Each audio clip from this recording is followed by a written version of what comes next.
So picture this. Last week, there was this teenager, right, with maybe, I don't know, barely a few hundred followers. Okay. And she walks into a super crowded coffee shop, sets up her phone on a nearby table, and she stages this massive screaming meltdown at a completely bewildered barista. Oh, wow. Right. But here's the thing. She wasn't actually angry. They didn't get her order wrong. Of course not. No, she did it entirely because the algorithm, the one that dictates what goes viral, it heavily weighs these high-emotion, high-decibel interactions in public spaces. Yeah, it lives the drama. Exactly. So she wasn't having a breakdown. She was basically executing a highly calculated strategy just to grab human attention. It's wild, but, I mean, it completely makes sense in today's landscape. Right. I mean, welcome to the deep dive, everyone, because, there used to be a time when people chased very tangible things. Yeah, like what? Well, like a fulfilling career, an education, or if you were a kid, sprinting after the neighborhood ice cream truck down the street. Ah, right. The good old days. But today, in the 21st century, we are all sprinting after an entirely new prize. We are chasing clout. We really are. And it is a massive shift in how we, orient our goals. Yeah. We've moved from chasing the physical and the personal to sprinting after the digital and the abstract. It's everywhere. It is. I mean, if you've spent any time online, you have almost certainly seen the phrase clout chaser tossed around. Oh, absolutely. It has basically become the internet's favorite insult. Yeah. It's this accusation that carries a really heavy, almost visceral weight of animosity. And it's a fascinating paradox, really, because it's a behavior that everyone publicly criticizes. But on a psychological level, everyone secretly understands exactly why it's happening. So our mission for this deep dive is to basically figure out the mechanics of this phenomenon. Right. We need to unpack what clout chasing actually means, explore the algorithmic and psychological loops that force this behavior. Yeah, and really figure out why it has completely rewired the way you interact with people online. Okay, let's unpack this. What exactly is the fundamental anatomy of clout? Like, how do we define it? Well, to get to the bottom of it, we have to kind of isolate the currency itself. Okay. Fundamentally, clout is digital power and influence. It is your follower count, your engagement velocity. Like your ability to stir up a conversation. Exactly. Your ability to steer a conversation or set a trend. It is the raw capital of the modern internet. Right. But the stigma doesn't actually come from the clout itself.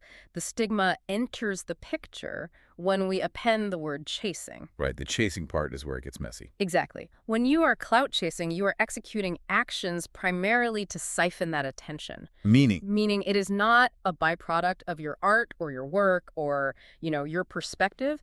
The attention is the sole naked goal of your actions. Which it kind of brings to mind the image of someone sprinting after internet relevance, like it's the last cookie in the cookie jar. That is a perfect way to put it. It's frantic, right? It abandons all decorum and it just lunges for it. It really does. But, I want to push back on this premise right out of the gate. Okay, let's hear it. If clout is just digital influence, how is clout chasing any different from like a 1980s executive aggressively handing out business cards at a cocktail party? Oh, that's a really interesting comparison. Right. Because people have always been ambitious. We've always wanted to climb the social ladder, build our networks. Sure, yeah. So why does the internet treat this specific modern iteration like it's some sort of deep moral failing? Why is it so embarrassing? Well, what's fascinating here is the actual mechanics of the attraction and how it differs from traditional ambition. Okay. The stigma doesn't actually come from the desire to be successful. It stems from the complete absence of organic value. That is the dividing line right there. Ambition historically involves doing the invisible, unglamorous labor, Like putting in the actual hours. Right. Cultivating a skill, a talent, or a unique perspective that naturally draws people toward you. Makes sense. Clout chasing is basically the attempt to bypass that cultivation phase entirely. So it's not the ambition that offends us. It's the shortcut. Exactly. It's like, it's the difference between doing the hard work to build a magnet versus just running around desperately grabbing at loose pieces of metal. Yes. That is exactly it. And that shortcut fundamentally offends our innate sense of fairness. Right, because we want people to earn it. Right. When someone bypasses the work and just tries to hack the reward system, the audience recognizes it immediately. We see right through it. We do. It's the sheer naked obviousness of the desperation. The clout chaser is essentially saying, I have nothing organic to offer, so I am going to manipulate your attention instead of earning it. Wow. Okay, so that distinction, manipulating attention versus earning it, that kind of brings us to how this actually manifests in the wild. Oh, yeah. It's everywhere. Because people aren't just sitting in their rooms quietly asking the algorithm for power. Definitely not. They are deploying specific, really observable tactics on your feed every single day. So if clout chasing is essentially just desperate ambition stripped of the organic draw, what are the actual mechanisms people use to grab that power? Well, the most common and recognizable tactic is forced attachment. Forced attachment? What's that? This is when an individual artificially tethers themselves to a celebrity or maybe a rising trend, a controversy, or a viral moment. Just jumping on the bandwagon. Right. But for the explicit purpose of siphoning off some of that engagement, you see this most blatantly in two specific behaviors. Okay, what's the first one? First, you have the creators who intentionally manufacture fake drama. Oh, right. The sudden, highly public conflict that just seems to materialize out of thin air. Exactly. But why does that actually work? Like, why is fake drama such a reliable tool for these people? Because they are reverse engineering the algorithmic architecture. Really? Yeah. Social media platforms, they do not understand truth or quality. They understand dwell time and engagement velocity. Dwell time, right. Just keeping eyes on the screen. Exactly. Conflict inherently generates high comment velocity because, well, human beings are psychologically wired to rush in and take sides. Right. We just can't look away from a car crash. We really can't. A sudden feud keeps people watching, pausing, and commenting. And the algorithm sees that flurry of activity and decides to push the content wider. Which is incredibly cynical. Very. The clout chaser doesn't have the organic talent to hold an audience's attention, so they basically leverage basic human psychological triggers like outrage or confusion just to trick the machine into giving them reach. Wow. And that perfectly aligns with the second major tactic we see, which is what you call the parasocial leap. Yes, the parasocial leap. It's that person who suddenly becomes best friends with a famous creator the precise microsecond the cameras start rolling. It's so uncomfortable to watch. It really is. You can literally see the switch in their eyes. They are draped all over the person with the highest follower count, laughing far too loud at jokes that just aren't funny. Right. And that specific behavior gives rise to one of the most evocative terms used to describe this entire phenomenon. Which is? Treating human interaction like a reality show audition. Oh man, I want to stop on that phrase, reality show audition, because it's brilliant. It really captures the vibe, doesn't it? It does. But look, let me challenge the boundary here. Go for it. If I go to a professional mixer, like an industry event, I am absolutely looking for the most influential person in the room. Sure. And I might, laugh a little too hard at their joke to make a connection. That is just standard networking. Right. So how does the internet audience actually tell the difference between healthy self-promotion and toxic clout chasing? Like, where is the line drawn for you and me as the viewers? That's a great question. The line is really drawn at the focal point of the performance. The focal point. Yes. Networking, even when it's slightly forced, implies a mutual exchange of value between two human beings. Right. You are actually engaging with the person in front of you. Right. You're trying to build a real relationship, even a professional one. Exactly. A reality show audition, on the other hand, implies a singular selfish performance, where the person standing in front of you is merely a prop. A prop? Wow. Yeah. When the internet decides you are clout chasing, they are recognizing that you are looking right past the human being you're talking to, and you are performing for a third invisible entity. The audience. The audience. You aren't interacting with them. You are basically transacting with their follower count. Precisely. And the internet crowdsources these judgments in real time with just ruthless efficiency. Oh, the internet misses nothing. Nothing. Millions of people are analyzing the microexpressions, the eye contact, the timing, the contextual history of a post. It's like everyone is an amateur psychologist. They really are. Clout chasing has become the ultimate accusation of inauthenticity in a medium that, paradoxically, demands authentic connection above all else. Right. We have basically developed a hyper-attuned radar for this uncanny valley of human interaction. And because we have all developed this radar, because we are all acting as this constant vigilant jury, the terminology has completely bled out of the realm of mega influencers. Oh, absolutely. It's everywhere now. It's no longer just about celebrities staging fake feuds. it has trickled down into our everyday linguistics. Very true. You don't need 1 million followers to be accused of this anymore. You just need a smartphone and a social circle. Right. It has absolutely saturated casual conversation. How so? Well, the phrase operates on multiple registers now. It can be a playful jab, a sarcastic comment, or a deeply judgmental accusation. And sometimes all three at once. And very often it is all three simultaneously, yeah. You see it in classic friend group gossip, right? Someone will say, oh, every time there's a viral TikTok dance, she drops everything to film it immediately. Total clout chaser. Yep, that's exactly how it gets used. But then it gets deeply micro-personal. Someone will post a single, slightly overly curated gym selfie, and immediately their friends in the group chat will accuse them of chasing clout. Which perfectly demonstrates how the definition of the currency has shrunk. Right. Clout is no longer just global fame or millions of dollars in sponsorships. For the average person, clout is simply getting 20 extra likes from your immediate peers. It is the micro-validation of your localized network. Exactly. Here's where it gets really interesting, though.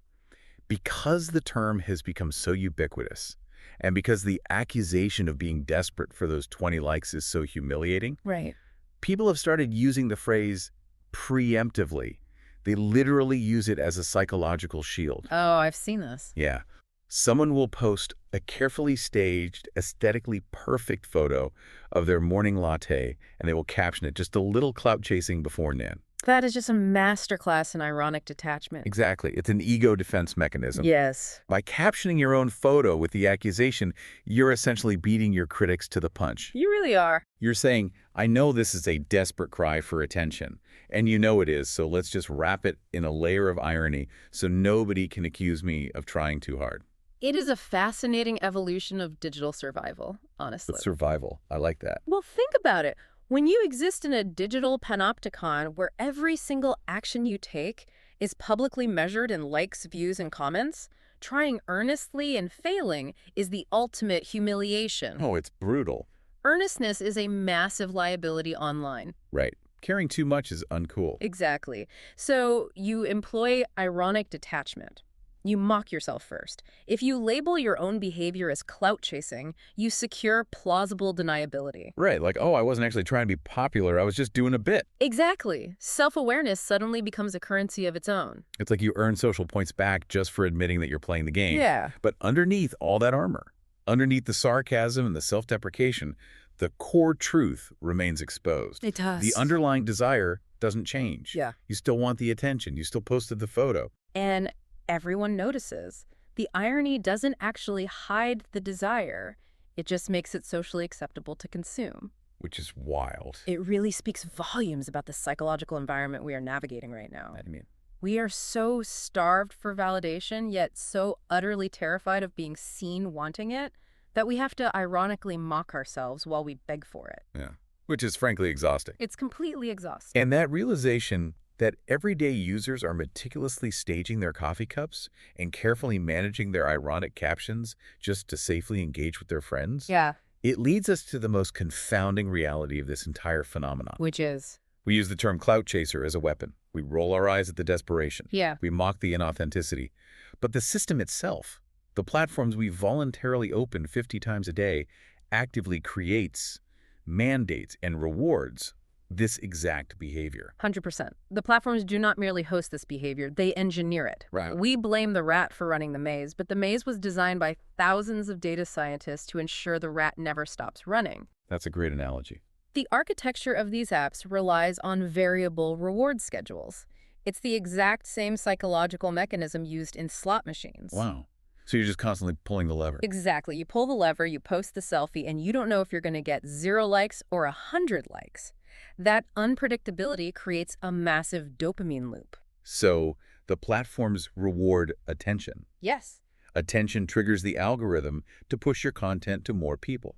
That wider reach brings followers, and followers bring the ultimate currency, which is influence. It is an unbreakable cycle. The platforms have built the track, they are firing the starting gun every time you open the app, and they are holding the ultimate prize at the finish line. Right. While the term clout chasing is deployed as a criticism of the individual's moral failure, it actually reflects the baseline requirements of the digital economy. We are criticizing people for playing a game that they are absolutely forced to play if they want to participate in modern digital life. So what does this all mean for you? Because, you know, it is remarkably easy to point the finger at the influencer staging a meltdown in a Starbucks and say, look at that toxic clout chaser. It is. It makes us feel good. Yeah, it makes us feel superior.